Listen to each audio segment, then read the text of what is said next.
ಪ್ರಾಣಿಗಳಿಗೆ ಆಹಾರ ಎಷ್ಟು ಮುಖ್ಯವೋ ನಿದ್ರೆಯೂ ಅಷ್ಟೇ ಮುಖ್ಯ. ಭೂಮಿಯಲ್ಲಿ ಜೀವಿಸುತ್ತಿರುವ ಎಲ್ಲ ಜೀವಿಗಳು ನಿದ್ರೆಯನ್ನು ಮಾಡೇ ಮಾಡುತ್ತವೆ.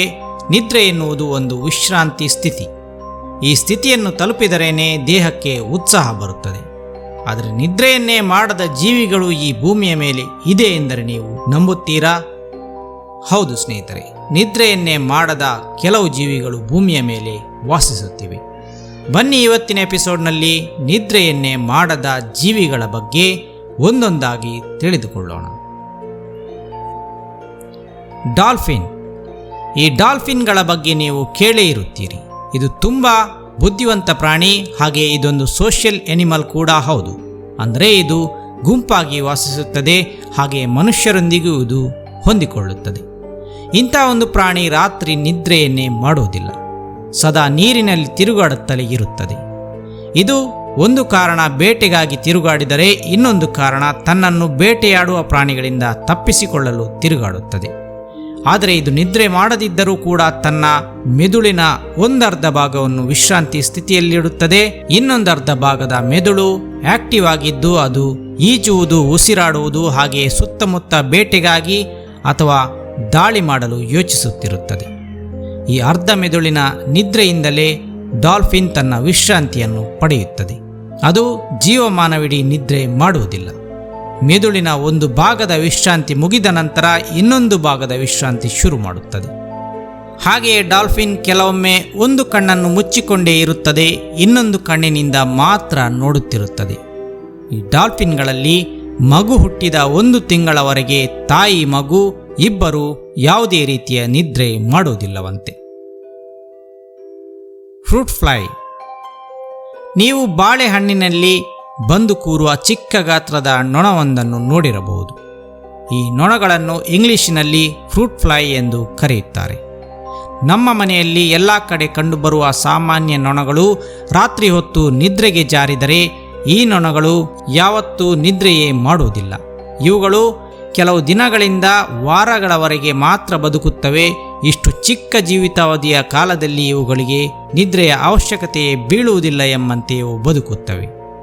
ಇವುಗಳಲ್ಲಿ ಕೆಲವು ನೊಣಗಳು ಕೆಲವೊಮ್ಮೆ ಸುಮ್ಮನೆ ಕುಳಿತುಕೊಂಡು ವಿಶ್ರಾಂತಿ ತೆಗೆದುಕೊಳ್ಳುತ್ತವೆ, ಆದರೆ ನಿದ್ರೆ ಮಾಡುವುದಿಲ್ಲ. ಬೇರೆ ನೊಣಗಳೆಲ್ಲ ಹುಟ್ಟಿದಂದಿನಿಂದ ಸದಾ ಚಟುವಟಿಕೆಯಲ್ಲಿದ್ದು ಸಾಯುವವರೆಗೂ ಹಾಗೆಯೇ ಇರುತ್ತವೆ. Alpine Swift. ಸ್ನೇಹಿತರೆ, ನಿದ್ರೆಯನ್ನೇ ಮಾಡದ ಪ್ರಾಣಿಗಳ ಪಟ್ಟಿಯಲ್ಲಿ ಆಲ್ಪೈನ್ ಸ್ವಿಫ್ಟ್ ಎಂಬ ಈ ಹಕ್ಕಿಯು ಸೇರಿದೆ. ಈ ಹಕ್ಕಿ ಯುರೋಪ್, ಏಷ್ಯಾ ಮತ್ತು ಆಫ್ರಿಕಾಗಳಲ್ಲಿ ಕಂಡುಬರುತ್ತದೆ. ಚಳಿಗಾಲದಲ್ಲಿ ಇದು ಬೇರೆ ದೇಶಗಳಿಗೆ ವಲಸೆ ಹೋಗುತ್ತದೆ. ಬೇಸಿಗೆಯ ಪ್ರದೇಶಗಳನ್ನು ಹುಡುಕಿಕೊಂಡು ಪ್ರಯಾಣಿಸುವ ಈ ಹಕ್ಕಿಗಳು ತಮ್ಮ ಹಾರಾಟದ ಸ್ಕಿಲ್ನಿಂದಾಗಿ ಪ್ರಸಿದ್ಧ. ಇದು ಗಂಟೆಗೆ 200 ಕಿಲೋಮೀಟರ್ ವೇಗದಲ್ಲಿ ಹಾರುತ್ತದೆ. ಹಾಗೆಯೇ ಹಾರುತ್ತಾ ಇದು 1-2 6 ತಿಂಗಳುಗಳವರೆಗೆ ಸತತವಾಗಿ ಹಾರಬಲ್ಲದು. ಆ ಸಮಯದಲ್ಲಿ ಇದು ಎಲ್ಲಿಯೂ ಲ್ಯಾಂಡ್ ಆಗುವುದಿಲ್ಲ, ಆಕಾಶದಲ್ಲಿಯೇ ಹಾರುತ್ತಿರುತ್ತದೆ. ಆ ಸಮಯದಲ್ಲಿಯೇ ಇದು ಆಹಾರವನ್ನು ತಿನ್ನುತ್ತದೆ, ಸಂತಾನೋತ್ಪತ್ತಿ ಕ್ರಿಯೆಯನ್ನು ನಡೆಸುತ್ತದೆ. ನಿದ್ರೆ ಮಾಡುವ ಹಾಗೆ ಇಲ್ಲವಾದ್ದರಿಂದ ಇದು ಹಾರಾಡುತ್ತಲೇ ಟಾರ್ಪರ್ ಎಂಬ ಸ್ಥಿತಿಯನ್ನು ತಲುಪುತ್ತದೆ. ಆಗ ಅದರ ಜೀರ್ಣಕ್ರಿಯೆಗಳು ನಿಧಾನವಾಗುತ್ತವೆ, ದೇಹದ ಉಷ್ಣತೆಯು ಕಡಿಮೆಯಾಗುತ್ತದೆ, ಹಾರಾಟವು ನಿಧಾನವಾಗುತ್ತದೆ. ಇದರಿಂದ ಆಲ್ಪೈನ್ ಸ್ವಿಫ್ಟ್ ಹಕ್ಕಿ ತನ್ನ ಎನರ್ಜಿಯನ್ನು ಕಾಪಾಡಿಕೊಂಡಿರುತ್ತದೆ. ನಿದ್ರೆ ಮಾಡಲಾಗದ ಒಂದು ಹಕ್ಕಿ ಹೇಗೆ ಪ್ರಕೃತಿಯ ನಿಯಮಕ್ಕೆ ಬದ್ಧವಾಗಿ ವಿಶ್ರಾಂತಿ ಸ್ಥಿತಿಯನ್ನು ತಲುಪಬಲ್ಲದು ಎಂಬುದಕ್ಕೆ ಈ ಹಕ್ಕಿ ಒಂದು ಸೋಜಿಗದ ಉದಾಹರಣೆಯಾಗಿದೆ. ಬುಲ್ಫ್ರಾಗ್. ಕಪ್ಪೆಗಳಲ್ಲಿ ನಿದ್ರೆ, ಎಚ್ಚರ ಎನ್ನುವ ಲೈಫ್ ಸೈಕಲ್ ಇರುವುದೇ ಇಲ್ಲ. ಅವು ಸದಾ ಎಚ್ಚರವಾಗಿಯೇ ಇರುತ್ತವೆ. ಈ ಬುಲ್ಫ್ರಾಗ್ ಅಥವಾ ಗೋಂಕುರ್ ಕಪ್ಪೆಗಳು ಅಮೆರಿಕನ್ ಮೂಲದವಾಗಿದ್ದರೂ ಕೂಡ ಅವು ಎಲ್ಲ ದೇಶಗಳಲ್ಲಿಯೂ ಕಂಡುಬರುತ್ತದೆ.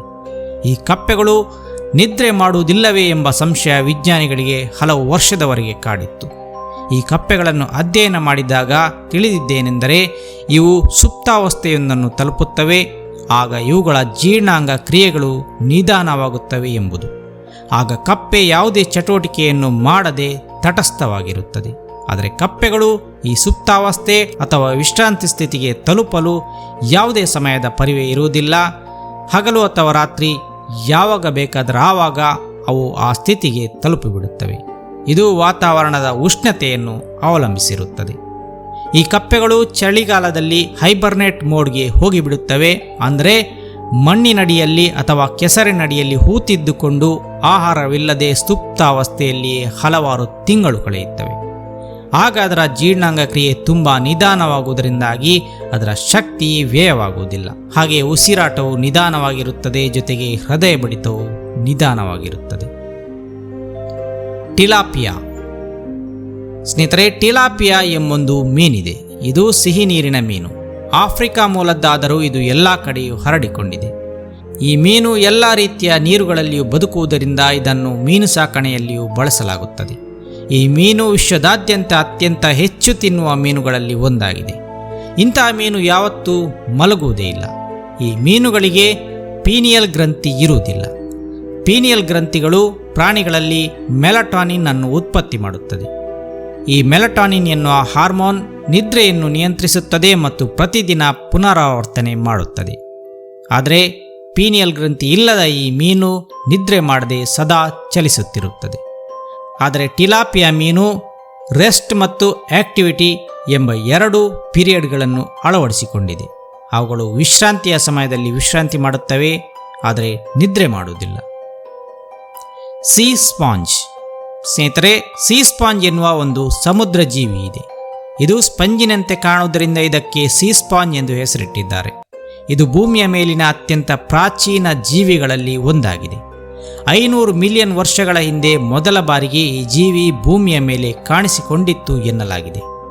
ಈ ಜೀವಿ ಚಲನೆ ಇಲ್ಲದೆ ಅಚಲವಾಗಿ ಬಂಡೆಗಳಿಗೆ, ಹವಳಗಳಿಗೆ ಅಥವಾ ಸಮುದ್ರ ತಳಕ್ಕೆ ಅಂಟಿಕೊಂಡೇ ಇರುತ್ತದೆ.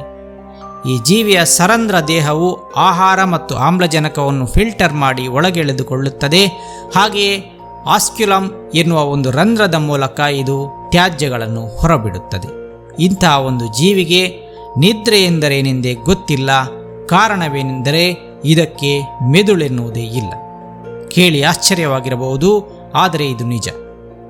ಮೆದುಳಾಗಲಿ, ನರಕೋಶಗಳಾಗಲಿ ಅಥವಾ ಸಾಂಪ್ರದಾಯಿಕ ಯಾವುದೇ ಅಂಗಗಳಾಗಲಿ ಇಲ್ಲದ ಈ ಜೀವಿ ಕೆಲವೊಂದು ವಿಶೇಷವಾದ ಜೀವಕೋಶಗಳ ಮೇಲೆ ಅವಲಂಬಿತವಾಗಿರುತ್ತದೆ. ಈ ಜೀವಕೋಶಗಳೇ ಅವುಗಳ ಜೀರ್ಣಕ್ರಿಯೆ, ಸಂತಾನೋತ್ಪತ್ತಿ ಕ್ರಿಯೆ ಮತ್ತು ಸ್ವಯಂ ರಕ್ಷಣೆಯ ಕೆಲಸವನ್ನು ಮಾಡುತ್ತವೆ. ನಿದ್ರೆ ಮಾತ್ರ ಈ ಜೀವಿ ಯಾವತ್ತೂ ಮಾಡೇ ಇಲ್ಲ. ಹಾಗಿದ್ದು ಈ ಸೀ ಸ್ಪಾಂಜ್ಗಳು 200 ವರ್ಷಗಳವರೆಗೆ ಬದುಕುತ್ತವೆ ಎಂದು ತಿಳಿದು ಬಂದಿದೆ. ಕೆಲವೊಂದು ವಿಜ್ಞಾನಿಗಳು ಇದು 1000 ವರ್ಷ ಬದುಕುತ್ತದೆ ಎಂದು ಹೇಳುತ್ತಾರೆ.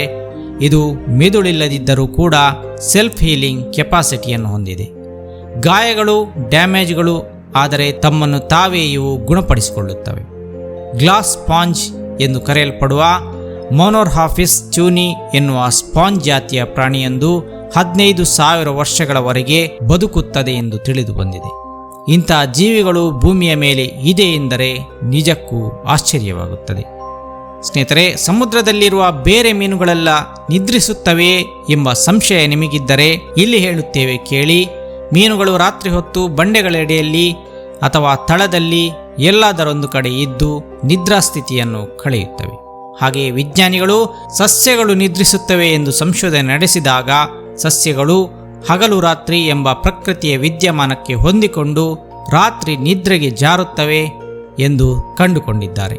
ಹಾಗಾಗಿ ಬೆಳಿಗ್ಗೆ ಎದ್ದಾಗ ಗಿಡಗಳು ಹೂಗಳನ್ನು ಬಿಡುತ್ತವೆ. ಸ್ನೇಹಿತರೆ, ನಿದ್ರೆ ಪ್ರಾಣಿಗಳಿಗೆ ಅವಶ್ಯ ಎಂದು ನಾವು ಅಂದುಕೊಂಡರೂ ಕೂಡ ನಿದ್ರೆ ಇಲ್ಲದೆ ಬದುಕಬಹುದು ಎಂದು ತೋರಿಸಿಕೊಟ್ಟ ಜೀವಿಗಳಿವು. ಇವು ನಿದ್ರೆಯ ಬದಲಿಗೆ ತಮ್ಮದೇ ರೀತಿಯ ವಿಶ್ರಾಂತಿಯ ಮಾರ್ಪಾಡನ್ನು ಮಾಡಿಕೊಂಡು ಬದುಕುತ್ತಿವೆ. ಈ ಜೀವಿಗಳನ್ನು ಕೇಳಿ ಹೇಗನ್ನಿಸಿತು ಹೇಳಿ. ಧನ್ಯವಾದಗಳು.